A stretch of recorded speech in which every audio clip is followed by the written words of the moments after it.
So kapag ang tunog naman ay low pitch sound mga ka-fixit, meaning low pitch, ibig sabihin mababaw yung tunog or malalim, no? Lalong-lalo na kapag medyo nagbabibrate na yung makina, mararamdaman mo rin yan sa yung manubela at sa yung pagkakaupo, lalo na pag malakas na yung vibration.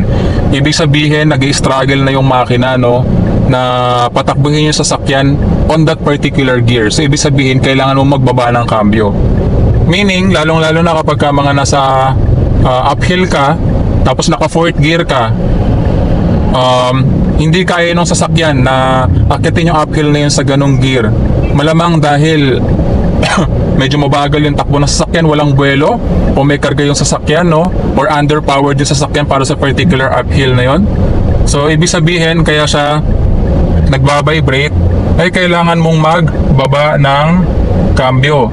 So, ibig sabihin, kailangan mong ibaba to 2nd gear or 1st gear yung transmission ng iyong sasakyan, no? Para makaakyat sa particular uphill na yon.